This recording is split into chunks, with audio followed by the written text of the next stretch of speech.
Hi, this is Yvonne McNary, and I'm here with Dennis Morgerson from the Washington County Extension Office. How you doing, Dennis? I'm good. Good. How are you? I'm doing great. And Dennis is the agent for horticultural education in Washington County. Yes, I am there at the Extension Office. For anybody that has any questions on horticulture, I'm there to give them that information that they need. Right now, while we don't have an ag agent, I'm also serving as the contact for that role. So.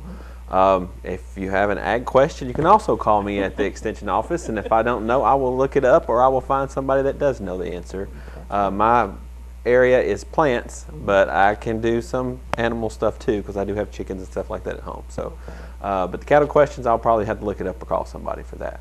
Okay. I know you teach classes as well. Yes, matter of fact, I have a class coming up tomorrow on growing sedums in Kentucky, which is a succulent perennial plant for us here in Kentucky.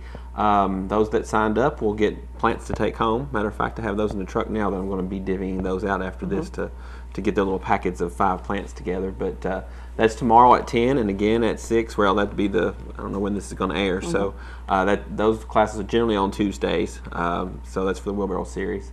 And you know, it's that time of year to start planting a lot of stuff. Yes, it is. Especially in our gardens. Okay. Okay, it's fall. Right. We passed that date. Officially. It's officially fall. Right. Now, when I look at my garden from the summer, what should I be doing with that? For the vegetable garden or the vegetable garden? Vegetable garden, a lot. If you wanted a fall vegetable garden, really, you plant a fall vegetable garden. It's still summer. Okay. Most of that stuff should have been planted. You can still get by with planting some lettuces and some turnips and some greens and those kinds of things this late. But most of your fall crops, like your broccoli, cabbage, cauliflower, those transplants, all that kind of stuff, would have went in sometime in mid to late August. You know, even though that's not their optimum temperature range they like, but you got to get them started a little earlier. But generally speaking, our fall vegetable garden, our cool season crops such as, you know, the broccoli, cabbage, cauliflower, turnips, collard greens, lettuces, all those kinds of things are growing now actively in our gardens. We had a good few weeks there with a lot of rain. It's got hot again now, and they don't like that so much, but it's going to cool off at the end of the week. But if we keep that stuff watered, we'll have a great fall vegetable crops. And a lot of our fall stuff actually tastes better our cool season stuff tastes better in the fall than in the spring. Because in the spring it's getting warmer and hotter, and the flavor's not as well whenever it actually matures. So in the fall it's just the opposite. It matures as it's getting cooler, so we have better flavor of most of those things. So now, do some of our plants have more than one planting season? Yes, that's what we're talking about is like the cool season crops. We get 2 plantings of those in Kentucky. We do a spring planting and we do a fall planting, our fall garden, which we have a long growing season, which is good for that. We don't kind of think of that as in Kentucky being that a long growing season, but this kind of stuff can take some frost. That's why we can start in March and we'd harvest sometime in, you know, late April, even all the way up through June. Then we can replant again in August, late August, even early September, and harvest all the way into a hard freeze. So we get a really long growing season on those two ends of the spectrum. Now, is it unusual to have tomatoes this late in the year coming up still? No, tomatoes is one of those crops that indeterminate varieties, they will keep producing until something kills them.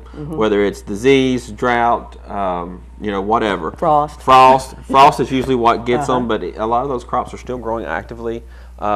You know, mine still have a few tomatoes on them, but the plants are, you know, eaten up with disease right now. But some people do start later ones, and they don't have as much disease pressure as the older ones do. But yeah, it's not uncommon to have tomatoes this late in the season. We can get all the way through, you know, to the end of, you know, to a frost with those if we take care of them. Me personally, I don't think the flavor's as good as the days are getting shorter on tomatoes, but some people, it's better than what you can buy at the grocery store, no doubt. But all that kind of stuff is still coming in. Squash, all our summer stuff will keep coming in until we have a frost or something to kill it. So we've kind of got a, you know, kind of a double bounty in the fall for us. Okay, so we've got our summer plants and spring plants coming to an end here shortly. Our summer plants will come to an end. Our spring plants, most of those are already gone from the heat. And then we got our fall stuff coming on now, and it'll go until we have a hard freeze. Now, if you just did the summer planting and you don't plan to do anything for the winter, and most of the plants that you had, you're pretty much sick of the garden at this time. You want to put it to bed until next year. Right. What should we be doing to that? Well, definitely don't let those weeds take that vegetable garden. I know a lot of people, it's hard to keep those out, but go ahead if you're done with all your vegetable garden, mow that down and keep it mowed. Do not let those weeds seed because they're producing hundreds or thousands, if not millions, depending on how many plants are out there of seeds. that you're going to be fighting from year to year to year, because they don't all germinate at one time. They've got different dormancy requirements, so they may be germinating until your grandkids are gardening in that spot, for that matter. So go ahead, make sure you mow it down. It's good to do a cover crop. That's the best thing you can do for your soil, and that can be anything like turnips are a great cover crop for our area. You can eat them, or you can just leave them out there, because what they do is they germinate really quickly, and they'll cover that ground before the weeds get up to grow back before we have a frost. And then for the turnip, you can eat the bulb at the right. root part, You can eat the root, and you can eat the greens at the top. So I mean, you get a double thing of that, and they're really good for the soil, even if you just grow them on and then turn them under, next spring. Yeah. And this is a dark leaf vegetable, so it's pretty good. Right, for it's you. very good for you. And mustard greens, you get the greens, you don't get that, but all that stuff is great for your soil. Your soil does not want to lay bare. That's the worst thing you can do for it, is just to leave it bare. It needs a cover, and if you look at nature, it's always getting covered with something. So those weeds, are better for your soil health than being bare, but it's not good for your gardening. So you want to put something on there that you can control. Okay. Now let's go to our yard, because I know that now our trees, the leaves are falling. Okay. And first and foremost here, what kind of conditions do we need to make those leaves turn those beautiful orange and red colors? Well, most of that is not up to us. It's up to nature. What you want is adequate rainfall, but not too much, and you want some cool days, but not too cold. This hot weather we've had is the worst thing you can have to get fall color, because the leaves will brown before they ever color up. Yeah. So you want cool, dry weather, but you don't want it too dry. So right now we've had enough rain. We're in pretty good shape. We could use a shower of rain probably at the end of this week with this heat, but that's the key. It's just cool, dry, and you want it to stay that way for an extended period of time. If you notice up north, they have much better fall color than we do down here. It's because they get cool and stay cool longer than we do. When we kind of just drop, and it's not good for fall color. But like I said, it's not up to us. We can't help that. Okay, I'll move on. What about our plants in our yards? I know some of them start to get a little ugly at the end of the summer. What should we be doing with them? It depends on what they are, and let me back up to that fall color. It does depend on us somewhat in our landscapes. It's cultivar selection is your big key to getting good fall color. So you want to pick plants that you know is going to have good fall color, and those varieties that historically will color up well. Definitely pick those. Your maples, some of your maples, and those kinds of things. Now, as far as your plants in your garden right now, you really don't want to prune anything, even if it kind of looks bad, especially anything woody, because whenever you cut some stuff off of that now, the new growth's going to come out, and it'll be tender, and then when it gets cold, it'll die back, and we don't want that. So it's better to leave it. Now, on your perennials, a lot of those, if they're already, if stuff's dead all the way to the ground, you can go ahead and cut that stuff back. It won't hurt a thing to do that. But for the most part, we're kind of just in that wait and see period on perennials. You're kind of just going to let them do their thing right now, even if they don't look so good, and until we have a frost, and you can go back and cut them back. Personally, I like to leave a lot of that stuff up during the winter because it looks better. Especially for photographs and things when we get snows and things, and it looks nice. And the snow catches it. And the snow catches it. And it's also, a lot of that stuff has seeds and stuff in it that is good for wildlife. So if you like the little yellow finches and those things, coneflower seeds, most of the sunflowers are finished and they've eaten those, but the coneflowers, those seed heads will stay there all winter, and those birds will come in and eat that off and on all winter. So that, those kinds of things are good. You do want to watch, and I know I've talked about this to people that know me, that voles are one of those little ground mice. They're little little mice, little short tail.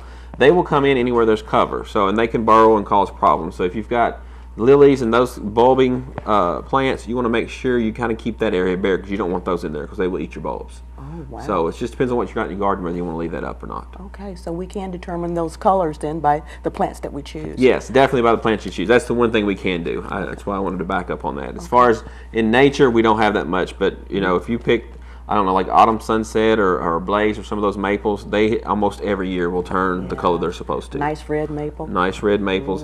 That's where we can control that. Okay. Now, what about my yard? I mean, we've been cutting it all year. Keeping the grass at a nice level. How should I what should I do to it now to make sure that I have a good lawn next spring? At this time of year, the only thing you want to do is keep it mowed, and that's to keep the weeds down. Because I know crabgrass is everywhere right now, trying to seed. So keep it mowed regularly to keep those seed heads down. That way you won't have the seed bank for next year. It's a little late to start to sow any more grass seed, so we're kind of out of that window. What we do want to do is make sure that if you fertilize your lawn, don't do it now. Oh, okay. Wait until November or December to fertilize your lawn. And then for homeowners, that's usually one fertilization a year, and that's it. A lot of people want to do it in the spring too, but that's not good. You get that big flush of grass that you need to mow twice a week, and you don't get that nice long sustained green period that you will if you do it in the winter. Late fall and winter. So we usually say do a soil test. If you don't want to do a soil test, you want to put down about 1.5 pounds of nitrogen per 1,000 square feet, and that'll depend on what fertilizer you use, how much that will be. And that's all you need to do. And if you fertilize your grass and you've got trees and stuff out there, you don't have to add additional of those. They're getting that fertilizer as well. So you can do it all at one time. Okay. And that's the best time to fertilize trees and shrubs as well. Okay. Is there anything we've missed for the fall? Any words of wisdom we can pass It's planting along? season, so that's good. So Okay. it's a good time to plant all your perennials, your peonies, those kinds of things. If you want to move those, it's a good time to do that. Daylilies, any of those things is a great time either to purchase and plant or even divide, move around your yard. Trees and shrubs, it's getting to that point we can start planting that stuff now. The only thing is make sure you keep them watered until we have hard freeze. Now, for those people that wanted to put out fall displays, the mums and the pansies and all that stuff, it's a good time to plant that stuff. Keep it watered. If you're one of those people that want to try to get those mums, you want to plant them in the ground and try to get them to come up or over winter. Some of the newer varieties are not as hardy as the older ones were, but there are a few things you can do. Is leave the dead foliage up, which is a lot of people don't want to do that. That'll catch some leaves, and that will buffer some of that winter temperature and that freezing and thaw cycle. And also, even though we've had a freeze, say we have a hard freeze at the end of October, you still want to keep that stuff moist if we have a dry November, because those roots will dry out and die if we don't get some water. And that's the big key to most people. They just stop watering them, think, well, they're dormant, but no, you've got to keep those watered as well. And then you've got a better chance for those overwinter. Okay. Now, do you have any winter predictions? I know a lot of people say it's going to be a cold winter, and some go with a woolly worm was brown on the right side. Right. And black on the I hear other all side, that. and you just never know. Any predictions? My grandmother from you? always said however many fogs we get in August is how many snows we're going to have. I believe it was foggy every day, so every morning. So we'll just go with that. But whether that works or not, I don't know. With the recent weather, with the hurricanes and all the stuff's been happening, who knows? You know, we could end up with a foot of snow, or I'd prefer a winter like we had last year, personally, though. Yes, that was pretty nice. That was really nice. We I had got a no cool spell, complaints. but not real cold and not much snow, so that was perfect. Okay. Well, if our viewers out there have any questions for you, how can they reach you?